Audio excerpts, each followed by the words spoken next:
Congress government will fall by its own contradiction. ಅವರಲ್ಲಿರುವಂಥ ಭಿನ್ನಾಭಿಪ್ರಾಯಗಳಿಂದನೇ ಅದು ಬೀಳುವಂಥ ಸಾಧ್ಯತೆಗಳಿದೆ. ಎಲ್ಲಕ್ಕಿಂತ ಹೆಚ್ಚಾಗಿ ಪ್ರಧಾನಮಂತ್ರಿ ನರೇಂದ್ರ ಮೋದಿಯವರು 3ನೇ ಬಾರಿ ಆಗುವುದು ನಿಶ್ಚಿತ. ಅದಾದ ಕೆಲವೇ ತಿಂಗಳಲ್ಲಿ ಆಲ್ ಇಂಡಿಯಾ ಕಾಂಗ್ರೆಸ್ನಲ್ಲಿ ಕೂಡ ಭಾಳಷ್ಟು ವ್ಯತ್ಯಾಸ ಇದೆ. ವರ್ಟಿಕಲ್ ಸ್ಪ್ಲಿಟ್ ಆದರೂ ಕೂಡ ಆಶ್ಚರ್ಯ ಪಡಬೇಕು. ಅದರ ಒಂದು ಪ್ರಭಾವ ಕೂಡ ಕರ್ನಾಟಕ. ಮುಖ್ಯಮಂತ್ರಿ ಆಗೋದಕ್ಕೆ ಒಬ್ಬರು ತುದಿಗಾಲ ಮೇಲೆ ನಿಂತಿದ್ದಾರೆ, ಅನ್ಯಾಯ ಆಗಿದೆ ಅಂತ. ಇನ್ನು ಮುಖ್ಯಮಂತ್ರಿ ಸ್ಥಾನವನ್ನು ನಾನು ಯಾರಿಗೂ ಕೂಡ ಬಿಟ್ಕೊಡೋದಿಲ್ಲ ಅನ್ನುವಂಥದ್ದು ಏನಿದೆ. ಈ ವ್ಯಕ್ತಿತ್ವಗಳ ಪೈಪೋಟಿ ಬಹಳಷ್ಟು ಸಂದರ್ಭಗಳಲ್ಲಿ ರಾಜಕೀಯವಾಗಿ ದೊಡ್ಡ ಪರಿಣಾಮಗಳನ್ನು ತಂದುಕೊಟ್ಟಿದೆ ನಮ್ಮ ಕರ್ನಾಟಕ ಇತಿಹಾಸದಲ್ಲಿ. This video is sponsored by Mahalakshmi Jewelers, Mano Multi-Speciality Hospital, KBN University, Shaheen Group of Institutions, Surat Khazana, Al-Sharia Group of Institutions, Beg Neuropsychiatry Hospital, NK NEET Institute, and by Alimi Public School. ಚುನಾವಣೆಯ ಸಂದರ್ಭದಲ್ಲಿ ಮುಖ್ಯಮಂತ್ರಿಗಳ ಹೇಳಿಕೆ, ಉಪಮುಖ್ಯಮಂತ್ರಿಗಳ ಹೇಳಿಕೆ, ನನಗೆ ನೀವು ದೊಡ್ಡ ಪ್ರಮಾಣದಲ್ಲಿ ಮತ ಹಾಕಲಿಲ್ಲ ಅಂದರೆ ನಾನು ಮುಂದುವರಿಯೋದು ಕಷ್ಟ ಆಗುತ್ತೆ ಅಂತ ಮುಖ್ಯಮಂತ್ರಿಗಳು ಒಂದು ಕಡೆ ಹೇಳಿ, ಇನ್ನೊಂದು ಕಡೆ ಉಪಮುಖ್ಯಮಂತ್ರಿಗಳು ನಾನು ಮುಖ್ಯಮಂತ್ರಿ ಆಗ್ತೇನೆ ಅಂತ ಓಟ್ ಹಾಕಿದ್ರಿ, ನಿಮಗೆ ನಿರಾಶೆ ಆಗಿದೆ, ಮುಂದಿನ ದಿನಗಳಲ್ಲಿ ನಾನು ಆಗ್ತೇನೆ ಅನ್ನುವಂಥ ಮಾತನ್ನು ಡಿ ಕೆ ಶಿವಕುಮಾರ್. ಮತ್ತು ಯಾವುದೇ ಮಂತ್ರಿಗಳು ತಾವು ನಿಲ್ಲದೆ ಚುನಾವಣೆಗೆ ಸ್ಪರ್ಧೆ ಮಾಡದೆ ಎಲ್ಲ ಮಕ್ಕಳನ್ನು ನಿಲ್ಲಿಸಿರುವಂಥ ದೊಡ್ಡ ಇಂಡಿಕೇಶನ್ ಇದೆ. ಈ ಸರ್ಕಾರದಲ್ಲಿ ಎಲ್ಲರೂ ಸರಿಯಿಲ್ಲ. ನಂಬರ್ 1, ಆಂತರಿಕವಾದಂಥ ಸಾಕಷ್ಟು ವಿಚಾರಗಳಲ್ಲಿ ಭಿನ್ನಾಭಿಪ್ರಾಯ ಇದೆ. ಈಗಾಗಲೇ ಲಾಬಿಗಳಿದ್ದಾವೆ. ಚುನಾವಣೆ ಬಂದಿದೆ ಅಂತೇಳಿ ಅಲ್ಪ ವಿರಾಮ ಆಯಿತು, ಮತ್ತೆ ಅದು ಪ್ರಾರಂಭ ಆಗುತ್ತೆ. Congress government will fall by its own contradictions. ಅವರಲ್ಲಿರುವಂಥ ಭಿನ್ನಾಭಿಪ್ರಾಯಗಳಿಂದನೇ ಅದು ಬೀಳುವಂಥ ಸಾಧ್ಯತೆಗಳಿದೆ. ಎಲ್ಲಕ್ಕಿಂತ ಹೆಚ್ಚಾಗಿ ಪ್ರಧಾನಮಂತ್ರಿ ನರೇಂದ್ರ ಮೋದಿಯವರು 3ನೇ ಬಾರಿ ಆಗುವುದು ನಿಶ್ಚಿತ. ಅದಾದ ಕೆಲವೇ ತಿಂಗಳಲ್ಲಿ ಆಲ್ ಇಂಡಿಯಾ ಕಾಂಗ್ರೆಸ್ನಲ್ಲಿ ಕೂಡ ಭಾಳಷ್ಟು ವ್ಯತ್ಯಾಸ ಇದೆ. ವರ್ಟಿಕಲ್ ಸ್ಪ್ಲಿಟ್ ಆದರೂ ಕೂಡ ಆಶ್ಚರ್ಯ ಪಡಬೇಕು. ಅದರ ಒಂದು ಪ್ರಭಾವ ಕೂಡ ಕರ್ನಾಟಕ. ಅಂದರೆ ಬಿಜೆಪಿ ಏನು ಅಜೆಂಡಾ ಏನು ನೆಕ್ಸ್ಟ್ ಏನಾದರೂ ಪ್ಲಾನ್ಸ್ ನಮ್ಮದೇ ಸರ್ಕಾರ ಅಸ್ಥಿರ ಆಗ್ತಾ ಅಂತ ಹೇಳ್ತಾ ಇದ್ದಾರೆ. ಅಲ್ಲ, ನೋಡೋಣ, ಅಲ್ಲಿ ಡೆವಲಪ್ಮೆಂಟ್ ನೋಡಿ ಕಾದು ನೋಡ್ತಾ ಇದ್ದೇವೆ ಅಷ್ಟೇ. ಕೇಂದ್ರದ ಜೊತೆಗೆ ಸಂಘರ್ಷ ಮಾಡೋದಕ್ಕೆ ಭೀಕರ ಬರಗಾಲ ಆಯಿತು ಸುಮಾರು 10 ತಿಂಗಳಿಂದ. ಇಂದು ಕೂಡ ಬರಗಾಲ ಇದ್ದಾಗ ರಾಜ್ಯ ಸರ್ಕಾರ ತನ್ನ ಪಕ್ಷದಿಂದ ಖರ್ಚು ಮಾಡಿ ಆಮೇಲೆ ಕೇಂದ್ರ ಸರ್ಕಾರದಿಂದ ಪಡ್ಕೊಂಡು UPA ಸರ್ಕಾರ ಇದ್ದಾಗ 1 ವರ್ಷದ ನಂತರ ಕೊಟ್ಟಿರುವಂಥ ಉದಾಹರಣೆಗಳಿದೆ. ಇವರು ತಮ್ಮ ಪಕ್ಷದಿಂದ ಒಂದು ನಯಾ ಪೈಸೆನೂ ಕೂಡ ಖರ್ಚು ಮಾಡಲಿಲ್ಲ. ಕುಡಿಯೋ ನೀರು ಖರ್ಚು ಮಾಡಲಿಲ್ಲ. ಮಾತೆತ್ತಿದರೆ DC ಕಡೆ 200 ಕೋಟಿ ಇದೆ, 230 ಕೋಟಿ ಇದೆ ಅಂತ ಹೇಳ್ತಾರೆ. ಕುಡಿಯೋ ನೀರಿಗೆ ಖರ್ಚು ಮಾಡಲಿಲ್ಲ. ದನಕರುಗಳಿಗೆ ಕುಡಿಯೋ ನೀರಿನ ಸಮಸ್ಯೆ ಆಯಿತು. ರಾಯಚೂರು ಜಿಲ್ಲೆಯಲ್ಲಿ ದನಕರುಗಳನ್ನು ಅರ್ಧ ರೇಟಿಗೆ ಮಾರುವಂಥ ಪರಿಸ್ಥಿತಿ ಬಂತು. ಜನ ಗೋಳೆ ಹೋಗ್ತಾ ಇದ್ದಾರೆ. ಯಾವ ಕ್ರಮಗಳನ್ನು ತೆಗೆದುಕೊಂಡಿಲ್ಲ. ಮತ್ತು ಈಗ ಏನಾದರೂ 2,000 ರೂಪಾಯಿ ಕೊಟ್ಟಿದ್ದಾರೆ, ಅದು NDRFದ 75% ಕೇಂದ್ರ ಸರ್ಕಾರ, 25% ರಾಜ್ಯ ಸರ್ಕಾರ. ಅದನ್ನು ಕೂಡ ಈಗ ಕೇಂದ್ರ ಸರ್ಕಾರ ಕೊಟ್ಟಿದ್ದ ಹಣದಲ್ಲಿ ಇವತ್ತು ಕಟ್ ಮಾಡ್ತಾ ಇದ್ದಾರೆ. ಅಂದರೆ ಯಾವ ಮಟ್ಟಕ್ಕೆ ರೈತರ ವಿರೋಧಿ ಈ ಸರ್ಕಾರ ಇದೆ ಅನ್ನೋದು ಭಾಳ ಅವರ ನಡೆಯಿಂದಲೇ ಗೊತ್ತಾಗ್ತದೆ. 2,000 ಕಟ್ ಮಾಡೋ ಅವಶ್ಯಕತೆ ಇರಲಿಲ್ಲ ಅವರು. ಉದಾಹರಣೆಗೆ ನಮ್ಮ ಕಾಲದಲ್ಲಿ ಸಾಮಾನ್ಯ ಯಡಿಯೂರಪ್ಪನವರು NDRF ನಾಮ್ಸ್ ಪ್ರಕಾರ ಪ್ರವಾಹ ಬಂದಾಗ ಮನೆ ಬಿದ್ದಾಗ 94,000 ಇತ್ತು. ಅದನ್ನು 5 ಲಕ್ಷವರೆಗೂ ಹೆಚ್ಚೇ ಮಾಡಿದ್ರು. ರಾಜ್ಯ ಸರ್ಕಾರ ಪಕ್ಷದಿಂದ ಕೊಟ್ಟು ನನ್ನ ಕಾಲದಲ್ಲಿ ಪ್ರವಾಹ ಆದಂಥ ಸಂದರ್ಭದಲ್ಲಿ NDRF ನಾಮ್ಸನ್ನು 2 ಪಟ್ಟು ಕೊಟ್ಟೆ. ನಾನು 13,600 ರೂಪಾಯಿ ಕೊಟ್ಟೆ. ನಾನು 6,500 ರೂಪಾಯಿ ಇತ್ತು ಕೇಂದ್ರ ಸರ್ಕಾರ ಒಣ ಬೇಸಾಯಕ್ಕೆ. ನೀರಾವರಿಗೆ ಅವರು 13,000 ಕೊಟ್ಟರೆ ನಾವು 25,000 ಕೊಟ್ಟರು, ಡಬಲ್ ಕೊಟ್ವಿ. ಆದರೆ ಇವರು ಕೊಟ್ಟಿದ್ದನ್ನು ಕೂಡ ಮತ್ತೆ ವಾಪಸ್ ತಗೊಳ್ತಾ ಇದ್ದಾರೆ. ಶಾಸಕರಿಗೂ ಸರಿಯಾಗಿ ಅನುದಾನನೂ ಬರ್ತಾ ಇಲ್ಲ. 1 ವರ್ಷ ಆಯಿತು ಸರ್ಕಾರ. ಶಾಸಕರ ಅನುದಾನ ಅಂತೂ ಅದು ಮರೀಚಿಕೆ ಆಗಿದೆ. ಮೊದಲೆಲ್ಲ ಏನು ಹೇಳ್ತಿದ್ರು, ಪ್ರಾರಂಭದಲ್ಲಿ 2 ಕೋಟಿ ರೂಪಾಯಿ ನೀವು ಪ್ರೋಗ್ರಾಮ್ಸ್ ಕೊಟ್ಬಿಡಿ, ಕೆಲಸ ಪ್ರಾರಂಭ ಆಗಲಿ, ಆಮೇಲೆ ದುಡ್ಡು ರಿಲೀಸ್ ಆಗುತ್ತೆ.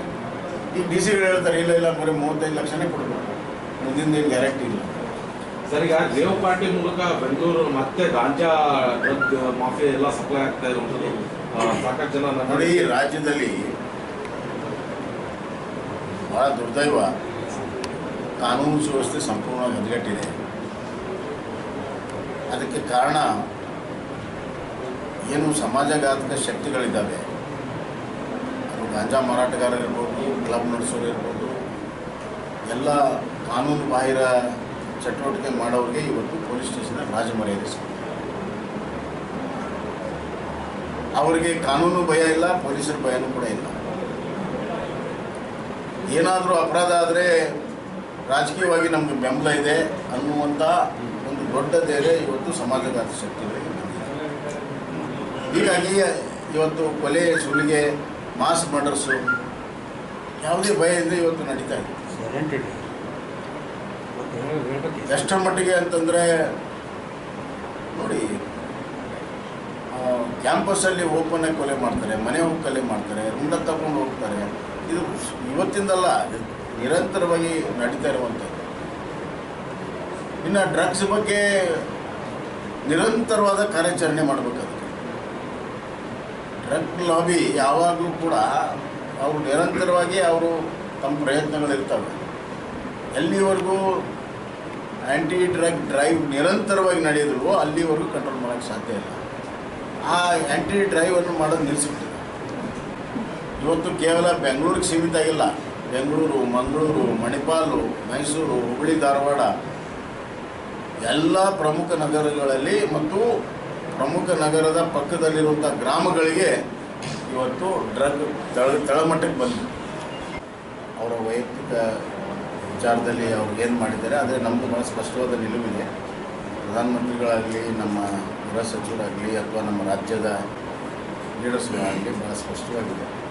ಯಾರು ತಪ್ಪು ಮಾಡಿದ್ದಾರೆ ಅವ್ರಿಗೆ ಶಿಕ್ಷೆ ಆಗಬೇಕು ಮತ್ತು ಕೂಡಲೇ ಕಾನೂನು ಕ್ರಮ ತೆಗೆದುಕೊಂಡು ಅವ್ರನ್ನ ವಾಪಸ್ ತಗೊಂಡು ಶಿಕ್ಷೆಗೆ ಗುರಿ ಮಾಡಬೇಕು ಅನ್ನೋದು ಭಾಳ ಸ್ಪಷ್ಟವಾಗಿದೆ. ಆಧಾರ ರಹಿತವಾಗಿ ಏನು ಬೇಕಾದರೂ ಹೇಳ್ಬೋದು. ಈಗ ನೀವು ಒಂದು ಕಡೆ ಆಡಿಯೋ ಇದೆ, ಯಾರ್ಯಾರು ಶಾಮೀಲಾಗಿದ್ದಾರೆ ಅಂತ ನೀವೇ ನಿರ್ಧರಿಸಿದ್ದು, ಅದಕ್ಕೇನು ಹೇಳ್ತಾರೆ? ಪಾಸ್ಪೋರ್ಟ್ ರದ್ದು ಮಾಡೋದಕ್ಕೆ ಈಗ ಪ್ರಕ್ರಿಯೆ ಈಗ ಪ್ರಾರಂಭ ಮಾಡಿದ್ದಾರೆ. ಅವ್ರನ್ನ ಅಲ್ಲಿ ಅರೆಸ್ಟ್ ಮಾಡೋಕ್ಕಾಗಲಿ, ರೆಡ್ ಕಾರ್ನರ್, ಬ್ಲೂ ಕಾರ್ನರ್ ಮಾಡೋಕ್ಕಾಗಲಿ court warrant is very important. ಎಷ್ಟು ದಿವಸ ತೊಗೊಂಡ್ರು ಕೋರ್ಟ್ ವಾರಂಟ್ ಮಾಡೋದು? ಕಾನೂನಲ್ಲಿ ಎಲ್ಲ ಪ್ರಕ್ರಿಯೆ ಇದೆ. ಆ ಪ್ರಕ್ರಿಯೆ ಫಾಲೋ ಮಾಡೋದು ಆ ಮೇನ್ ಕಲ್ಪ್ರಿಟಿನ್ ಬಿಟ್ಟು ಮಿಕ್ಕಿದೆಲ್ಲ ಪ್ರಯತ್ನಗಳನ್ನ ಮಾಡ್ತಾ ಇದ್ದಾರೆ. ಅಲ್ಲ, ಪ್ರೊಟೆಕ್ಷನ್ ಮಾಡ್ತಾ ಇದೆ ಸೆಂಟ್ರಲ್. ರಾಜ್ಯ ನಾಯಕರು ಯಾರು ಪತ್ರ ಬರೀತಾ ಇಲ್ಲ, ಕೇಂದ್ರದ ಮೇಲೆ ಒತ್ತಡ ಆಗ್ತಾ ಇಲ್ಲ. ಬಿಜೆಪಿ ನಾಯಕರು ಪತ್ರ ಬರೆಯೋದಲ್ರಿ, ಕೋರ್ಟ್ನಿಂದ ವಾರಂಟ್ ಇಶ್ಯೂ ಆದ್ರೆ ತಾನೇ ಆಗೋದು. ಪತ್ರ ಬರೆಯುವಂಥದ್ದು ರಾಜಕೀಯ ತೋರಿಕೆಗಾಗಿ ಪತ್ರ. ಈಗ ಕೋರ್ಟ್ ಮೊನ್ನೆ ಏನು ಕೋರ್ಟ್ ವಾರಂಟ್ ಇಶ್ಯೂ ಆಯಿತು, ಈಗ ಅಲ್ಲಿ ನಿಜವಾದಂಥ ಕಾನೂನು ಪ್ರಕ್ರಿಯೆ ಅದು ಪ್ರಾರಂಭ. ಅಲ್ಲ, ಅಮಿತ್ ಶಾ ಅವ್ರಿಗೆ ಮೊದಲೇ ಗೊತ್ತಿತ್ತಿದ್ದು, ಆದರೂ ಪ್ರೊಟೆಕ್ಷನ್ ಮಾಡ್ತಾ ಇದ್ದಾರೆ ನೋಡಿ. ಅದು ಸುಮ್ಮನೆ ಆಧಾರ ರೈತವಾಗಿ ಏನಾದರೂ ಹೇಳ್ಬೋದು. ಈಗ ನಮಗೂ ಗೊತ್ತಿದೆ, ಇದು ಕೆಲವು ಕಾಂಗ್ರೆಸ್ ಲೀಡರ್ ಕೈಯಲ್ಲಿ ಇದ್ದು ಸುಮಾರು 1 ವರ್ಷ ಆಗಿದೆ. ಇದು ಈಗ ಎಲೆಕ್ಷನ್ ಸಂದರ್ಭದಲ್ಲಿ ರಾಜಕೀಯವಾಗಿ ದುರ್ಬಳಕೆ ಮಾಡಿದ್ದಾರೆ ಅಂತ ಆಪಾದನೆ ಮಾಡ್ತಾರೆ. ಭಿನ್ನಾಭಿಪ್ರಾಯಗಳು ಇಲ್ಲದೆ ಇರುವಂಥ ಸರ್ಕಾರಗಳಿಲ್ಲ. ಭಿನ್ನಾಭಿಪ್ರಾಯ ಅಲ್ಲ, ಇಲ್ಲಿ ಪೈಪೋಟಿ ಇದೆ. ಮುಖ್ಯಮಂತ್ರಿ ಆಗೋದಕ್ಕೆ ಒಬ್ಬರು ತುದಿಗಾಲ ಮೇಲೆ ನಿಂತಿದ್ದಾರೆ, ಅನ್ಯಾಯ ಆಗಿದೆ ಅಂತ. ಇನ್ನು ಮುಖ್ಯಮಂತ್ರಿ ಸ್ಥಾನವನ್ನು ನಾನು ಯಾರಿಗೂ ಕೂಡ ಬಿಟ್ಟುಕೊಡೋದಿಲ್ಲ ಅನ್ನುವಂಥದ್ದು ಏನಿದೆ. ಈ ವ್ಯಕ್ತಿತ್ವಗಳ ಪೈಪೋಟಿ ಬಹಳಷ್ಟು ಸಂದರ್ಭಗಳಲ್ಲಿ ರಾಜಕೀಯವಾಗಿ ದೊಡ್ಡ ಪರಿಣಾಮಗಳನ್ನು ತಂದುಕೊಟ್ಟಿದೆ. ನಮ್ಮ ಕರ್ನಾಟಕ ಇತಿಹಾಸವನ್ನು ತೆಗೆದುಕೊಂಡು ಉದಾಹರಣೆಗೆ ನಾನು ಹೇಳಬೇಕು ಮತ್ತು ಮೇಲ್ಮಟ್ಟದಲ್ಲಿರುವಂಥ ಭಿನ್ನಾಭಿಪ್ರಾಯಗಳ ಕರಿ ಛಾಯೆ ಕೂಡ ಇಲ್ಲಿ ಯಾವಾಗ ಕಾಂಗ್ರೆಸ್ ಸ್ಪ್ಲಿಟ್ ಆಯಿತು 1969 ಸಿಂಡಿಕೇಟ್ ಆಯಿತು. ವೀರೇಂದ್ರ ಪಾಟೀಲ್ ಮುಖ್ಯಮಂತ್ರಿ ರಾತ್ರೋರಾತ್ರಿ ಬದಲಾವಣೆ ಆಯಿತು. ಅವರು ತಮ್ಮ ಸ್ಥಾನಕ್ಕೆ ರಾಜೀನಾಮೆ ಕೊಡಬೇಕಾಯಿತು, ರಾಷ್ಟ್ರಪತಿ ಆಗುತ್ತಾರೆ. ಮುಂದೆ ದೇವರಾಜ್ ಅರಸ್ ಅವರು ಮುಖ್ಯಮಂತ್ರಿ ಇದ್ದಾರೆ. ಮತ್ತೆ ಕಾಂಗ್ರೆಸ್ ಸ್ಪ್ಲಿಟ್ ಆಯಿತು. ಆವಾಗ ದೇವರಾಜ್ ಅರಸ್ ಅವರ ವಿರುದ್ಧ ಅವಾಗಲೂ ಕೂಡ 130ಕ್ಕಿಂತ ಹೆಚ್ಚು ಬಹುಮತ ಇದೆ. ಗುಂಡೂರಾವ್, ವೀರಪ್ಪ ಮೊಯ್ಲಿ, ಬಂಗಾರಪ್ಪ ಈ 3 ಜನ ಬಿಟ್ಟರೆ ಮತ್ತಾರು ಇರಲಿಲ್ಲ. ಆದರೆ ರಾತ್ರೋರಾತ್ರಿ ದೊಡ್ಡ ಪ್ರಮಾಣದಲ್ಲಿ ಬದಲಾವಣೆಯಾಗಿ ಸರ್ಕಾರ ಬಿದ್ದೋಯ್ತು, ಗುಂಡೂರಾವ್ ಮುಖ್ಯಮಂತ್ರಿ ಆಗ. ಮುಂದೆ ಬಂಗಾರಪ್ಪ ಮುಖ್ಯಮಂತ್ರಿ ಆಗಿದ್ದು, ವೀರಪ್ಪ ಮುಖ್ಯಮಂತ್ರಿ ಆಗಿದ್ದು ತಮಗೆಲ್ಲ ಗೊತ್ತಿದೆ ಅಂತ ನಾನು ಭಾವಿಸ್ತೀನಿ. ಹೀಗಾಗಿ ನಂಬರ್ ಇಂಪಾರ್ಟೆಂಟ್ ಅಲ್ಲ, ಪೊಲಿಟಿಕಲ್ ಡೆವಲಪ್ಮೆಂಟ್ ವಿನಾಯಕರ ಪ್ರಶ್ನೆ. ವಿನಾಯಕ್ಕಿಂತ ದೊಡ್ಡದಾಗಿರುವಂಥ ಪೊಲಿಟಿಕಲ್ ರಾಜಕೀಯ ಮಹತ್ವಾಕಾಂಕ್ಷೆ ರಾಜಕೀಯವಾಗಿ ಭಾಳ ದೊಡ್ಡ ದೂರಗಾಮಿ ಪರಿಣಾಮವನ್ನು ರಾಜಕೀಯವಾಗಿ ಕೇಳಿ ಬರ್ತಾ ಇದೆ. 4 ಜನ ಸಚಿವರು, ಕೆಲವು ಶಾಸಕರು ಕೇಂದ್ರ ನಾಯಕರ ಜೊತೆ ಮಾತಾಡ್ಕೊಂತ ನಡೆಸ್ತಾ ಇದ್ದಾರೆ ಬಿಜೆಪಿ ಜೊತೆ. ಒಂದ್ ಕಡೆ ಮಹಾರಾಷ್ಟ್ರ ಸಿಎಂ ಹೇಳಿದ್ದಾರೆ ಏಕನಾಥ್ ಶಿಂದೆ ಅವರು.